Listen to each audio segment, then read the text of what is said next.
বন্ধুরা, লেবু গাছগুলি থেকে কি ভালো ফলন চান? তাহলে এখন থেকেই শুরু করুন বিশেষ যত্ন পরিচর্যা।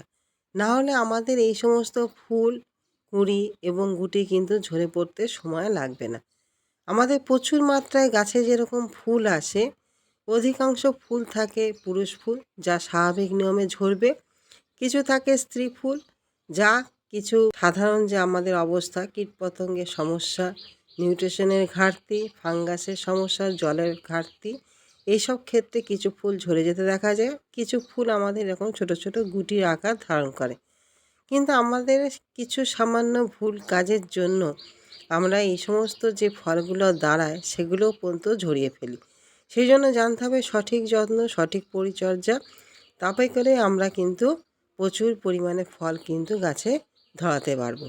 বন্ধুরা, আজকে সেই নিয়ে ভিডিও যে আমরা এই সমস্ত ফুল থেকে কিভাবে গুটিতে পরিণত করব এবং সেই গুটি কিভাবে বড় করব, সেই সমস্ত কিছু। বন্ধুরা, পুরো ভিডিওটা দেখবেন, স্কিপ করবেন না, অবশ্যই আপনাদের উপকারে আসবে।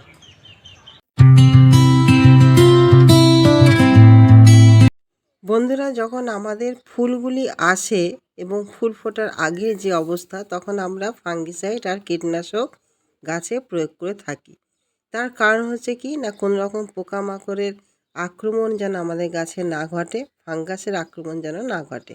সেই রকম এই সমস্ত যে গুটিগুলো আসছে, যখন ফুল ফুটে ছোট ছোট গুটি আকার ধারণ করবে, একই কাজ কিন্তু তখন আমাদের করতে হবে।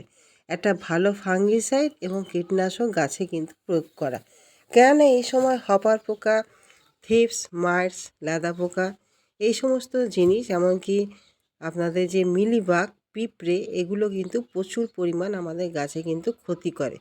যা কি করে না, গাছের যে গুটিগুলো আসে তার বোঁটাগুলো কি করে আলগা করে দেয়। ফলে আমাদের যে ছোট ছোট গুটি সেগুলো কিন্তু ঝরে পড়তে দেখা যায়। আর ফাঙ্গাস যখন লাগে, সেই ফাঙ্গাসের কারণে আমাদের গুটিগুলো ঝরে যেতে পারে। সেই জন্য আমাদের প্রথম যখন গুটি আসবে, গুটি ধরবে গাছে, তখনই কিন্তু আমাদের প্রথম কাজই হবে একটা ফাঙ্গিসাইড গাছে স্প্রে করা, তার সঙ্গে একটা কীটনাশক গাছে প্রয়োগ করা।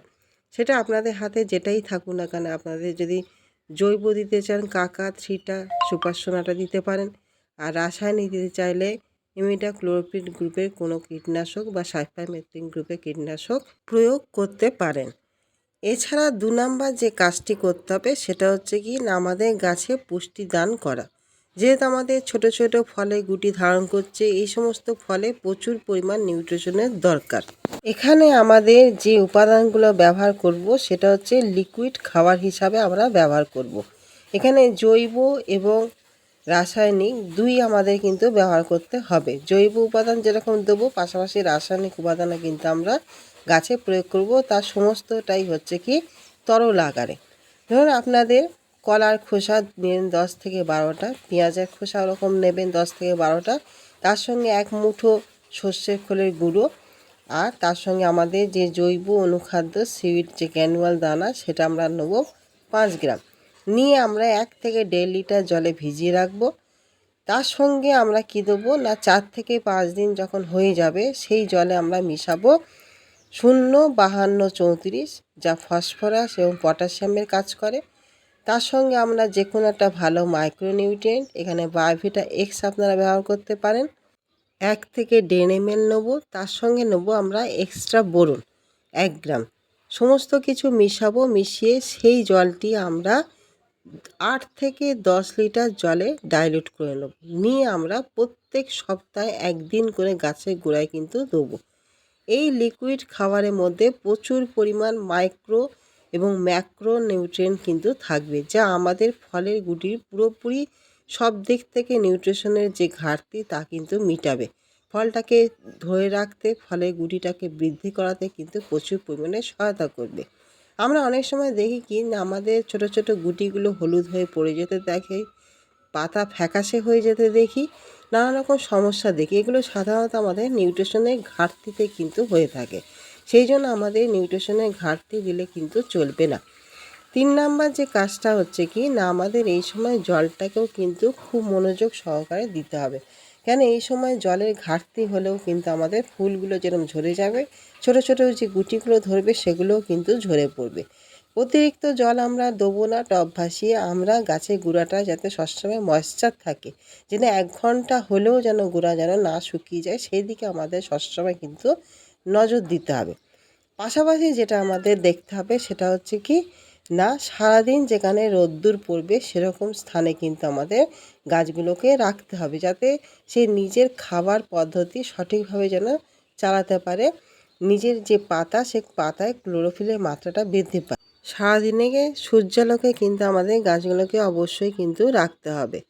আর যেখানে আপনাদের দেখবেন সারাদিন অতিরিক্ত রোদ, যেহেতু আমাদের প্রখরতা কিন্তু বাড়ছে, অতিরিক্ত রোদে আমাদের রাখাটাও কিন্তু একটু অসুবিধাজনক, সেই জন্য হালকা 50% যে গ্রিন নেট, সেই গ্রিন নেটের ব্যবস্থা আপনারা করে দিতে পারেন।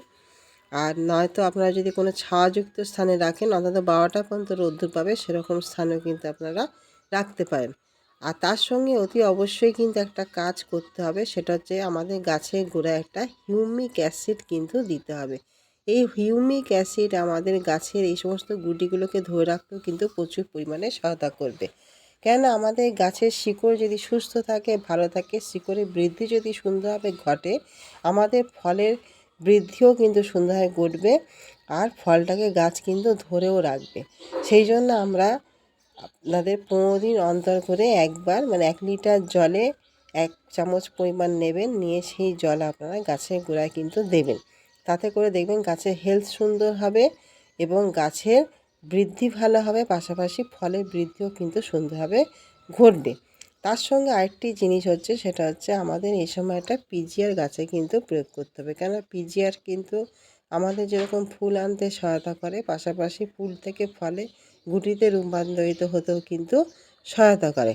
আমরা এই সময় একটা পিজিআর দেবো এই কারণেই, যাতে আমাদের ফুলের যে গুটিগুলো, সেই গুটিগুলো যেন বোটাগুলো শক্ত হয়, গাছ যেন সুন্দরভাবে ধরে রাখতে পারে এবং সেটা যেন বৃদ্ধি ঘটতে পারে। সেই জন্য আমরা এই সময় 10 থেকে 12 দিনের ব্যবধানে আমরা একটা পিজিআর গাছে কিন্তু প্রয়োগ করব। তাতে করে আমাদের গাছের এই সমস্ত ফলগুলো দ্রুততার সঙ্গে কিন্তু বৃদ্ধি ঘটবে। আর সব লাস্ট যে জিনিসটা বলবো সেটা হচ্ছে কি না, আমাদের এই যে গুটিগুলো হচ্ছে দাঁড়াচ্ছে, এই সমস্ত গুটিগুলো যাতে ধরে মানে ঝরে যাতে না পড়ে, বোটাগুলো যাতে শক্ত মজবুত হয়, তার জন্য কিন্তু আমাদের প্রতিদিন সকাল হোক বা বিকাল হোক গাছের ঠান্ডা জলে স্প্রে করতে হবে। তাতে করে কি হবে, আমাদের ফলের যে বোটাগুলো, সেই বোটাগুলো কিন্তু শক্ত হবে, মজবুত হবে এবং গাছ কিন্তু খুব সুন্দরভাবে ধরে রাখবে। তাতে আমাদের ঝরে যাওয়ার যে ভয় আশঙ্কা অনেকটাই কিন্তু কমে যাবে এবং গাছটাও যেরকম সুন্দর ফ্রেশ থাকবে, আমাদের ফলটাও কিন্তু সুন্দর ফ্রেশ থাকবে। বন্ধুরা, এই কটা টিপস যদি আমরা সঠিকভাবে যদি করতে পারি, তাহলে অবশ্যই আমরা একটা ভালো ফলন পাবো। নয়তো আমাদের গুটি ঝরতে ঝরতে একটা টাইমে কিন্তু পুরো গাছ ফাঁকা হয়ে যাবে। বন্ধুরা, এইভাবে কাজ করুন, অবশ্যই একটা ভালো রেজাল্ট পাবেন। তাহলে আশা করি বন্ধুরা ভিডিওটি আপনাদের উপকারে আসবে। আগামী দিন নতুন কোনো ভিডিও নিয়ে আপনাদের সামনে ফের উপস্থাপন করব। আজকের মতন আসি, নমস্কার।